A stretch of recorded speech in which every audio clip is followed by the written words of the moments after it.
Gıpta ile baktığımız Avrupa'nın, hatta Amerika'nın bizden ne zaman farklılaştığını da hiç düşündünüz mü?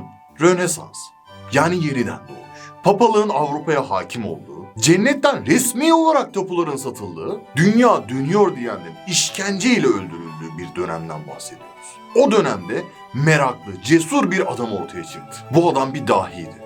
Rönesans adamı lakabıyla ortaya çıkan bu adamın adı Leonardo da Vinci. Peki kim bu Leonardo? Bu değil. Bu da değil. Evet bu olabilir. Zaten çok mühim birisi değil canım. Sonuçta Leonardo da Vinci yani öyle böyle. Sadece döneminin önemli bir filozofu, astronomu, mimarı, mühendisi, mucidi, matematikçisi, anatomisti, müzisyeni, heykeltıraşı, botanisti, jeoloğu, kartografı, yazarı ve ressam. Yani buradan anlayacağımız üzere çok da önemli değilmiş değil mi? Leonardo 1452 yılında Floransa'da dünyaya geldi. Vinci kasabasından noterin gayrimeşru çocuğu olarak dünya gözlerini açtı. Bu gayrimeşruluk döneminden kaynaklı üniversitede okuyamadı. Ama küçük yaştan itibaren resime olan yeteneği onu başka yerlere taşıyacaktı. Küçük bir atölyede çalışmaya başladı. Çıraklıktan ustalığa doğru giderken ustası ona artık bir projede yer verdi. Yapılacak olan iş İsa'nın vaftiz tablosunda çizilecek bir melek çocuktu. Bu çocuk meleğin güzelliği görenlere hayran bıraktı ve Da Vinci'ye ustalık yolunu açtı.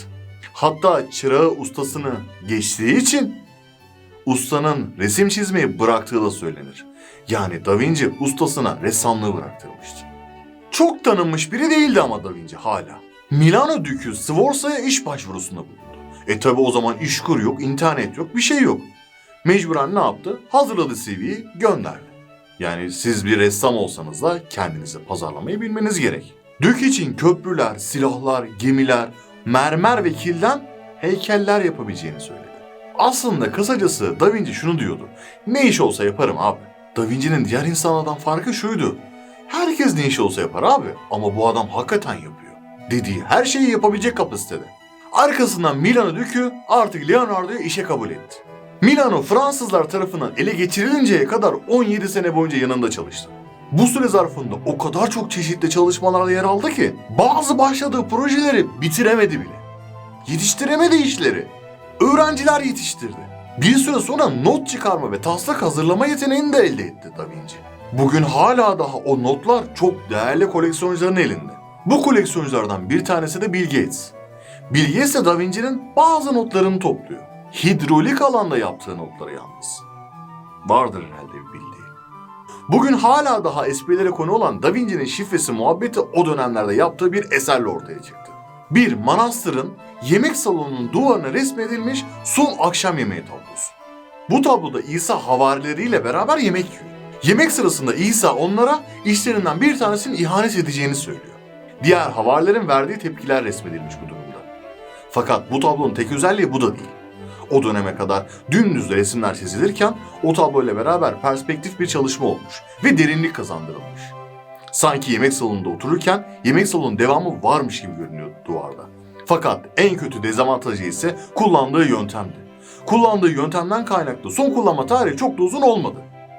Üzerinde sürekli restore çalışması yapıldı. Ve son yapılan artık restore çalışmalarından sonra ise neredeyse Da Vinci'nin gerçek fırça darbelerine rastlayamıyoruz. İşin daha da kötüsü o dönemde bir de o duvarın arkasında bir geçit açıyorlar. Böyle muazzam bir şaheseri deliyorlar. Ney? Kapı açacaklar. Bugün AVM, o gün kapı açıyorlar. Zihniyet aslında pek de değişmemiş. Avrupalılar bir şeyleri sonunda aşmışlar. Onlar kapı açmayı bırakmış, biz AVM yapmayı bırakamadık. Bu tabloyu biraz daha yakından inceleyelim. Binlerce yıldır çözülemeyen Da Vinci'nin şifresini burada çözecek halimiz yok. Ama anormal olan şeyleri de bir konuşmak gerekiyor. İnsanların orada İsa'ya verdiği tepkiler resmedilmiş aslında. İsa tam olarak merkezde duruyor. Arkasındaki pencere İsa'nın biraz daha büyük. Ve eşit şekilde çizgiler çekildiğinde İsa resmin tam ortasında. İsa'ya karşı simetrik oturan kişi Aziz John. Aslında bunun Magdalalı Meryem olduğu da iddia edilir. Fakat o Meryem İsa'nın annesi olan Meryem değil. Karıştırmayalım, dikkat edelim. İsa ile birlikte oluşturdukları şekil ise V şeklini, yani kutsal kaseyi sembolize ediyor olabilir. Bu tabloda en çok dikkat çekenlerden bir tanesi ise ne İsa'yı ne de o dönemi çok da fazla yansıtmamakta. Ve şu andaki gördüğünüz kısımda İsa'nın ayakları görünmüyor. Oradaki bölüm kapı. Fakat dikkat edin, diğer havalinin ayakları görünüyor. Ayrıntıya büyük miktarda dikkat edilmiş. Bu dönemde yaptığı diğer önemli çalışmalardan bir tanesi de eskiz. Yani serbest çizim. Vitruvius adamı. Bilim ve sanat burada birbirine dokunuyor biraz. Geometrik olarak mükemmel bir eser. İnsanın oranları çember ve kareyle anlatılmaya çalışmış bu tabloda. İnsanı evrenin merkezine koyan Leonardo'nun yaptığı Vitruvius adamı çizimi hala daha bugün hümanizmin sembolü olarak gösteriliyor. Leonardo Milano'daki hayatından sonraki 16 yılı ise İtalya'da geçiriyor. Birçok şehir ve işverenle çalışıyor bu dönemde. Yıldızların bir türlü barışmadığı bir kişi daha var. Başka bir Rönesans dahisi. O da Michelangelo. Michelangelo da o dönemin başka dahilerinden. Leonardo ile Michelangelo'nun arasında hep bir sürtüşme var. Hep bir ego çatışması. Bir türlü birbirleriyle anlaşamıyorlar. Ve bu iki dahinin ortak yaptığı çalışma maalesef yok. Ya düşünebiliyor musunuz? Dünyaya yön vermiş iki tane adam ortak çalışamıyor. Çok can sıkıcı bir durum aslında. Keşke beraber ortak bir şey yapabilselerdi. Leonardo da Vinci yine aynı dönem dünyanın en çok bilinen tablosu olan Mona Lisa'yı yapmaya başladı. Gıcık gülüşlü bir kadının resmedildiği bu tablo, dünyada bu kadar önemli olmasının sebebi kullandığı farklı teknikler. Sanata bir yenilik getirmesidir. Daha önceleri kazık gibi gergin çizilen insanlar yerine bu sefer relax bir görüntü verildi. Perspektif ve derinlikteki ilerleme artık daha gerçekçi resimlerin çizilmesini sağlıyordu. Sonraki 3 yıl artık Papa ile beraber çalışacaktı. Fakat Leonardo kadavraları inceliyordu. Papalığın şartı ise şuydu: artık kadavra incelemeyecek. Bu anlaşmadan sonra Roma'da papalık için bir süre çalıştı. Papa ile anlaşması bittikten sonra Fransa kralının daveti üzerine Paris'e gitti. Hayatının son yıllarında sanatsaldan daha çok bilimsel çalışmalarla ilgilendi burada. Bu büyük usta 1519'da 67 yaşında gözlerini hayata yumdu artık. Bu yaşamı süresince bize neler katmış bir bakalım. Paraşüt tank.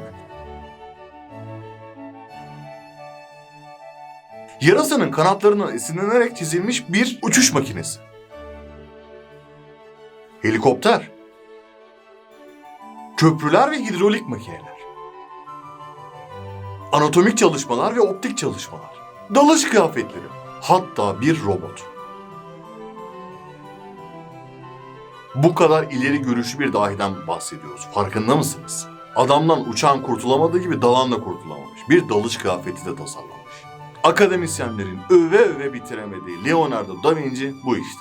Biz öve öve bitirdik. Üniversite mezunu bile olmayan bir adam. Dünya tarihine yön verdi. Gayrimeşru bir çocuğun kısacası başarı öyküsü. Hayata karşı bakış açısı umarım bizler için de bir ilham kaynağı olmuştur. Lütfen siz de düşüncelerinizi yorumlar kısmına yazmayı unutmayın. Kanala abone olarak destek olmayı unutmayın. Kendinize iyi bakın. Görüşmek üzere.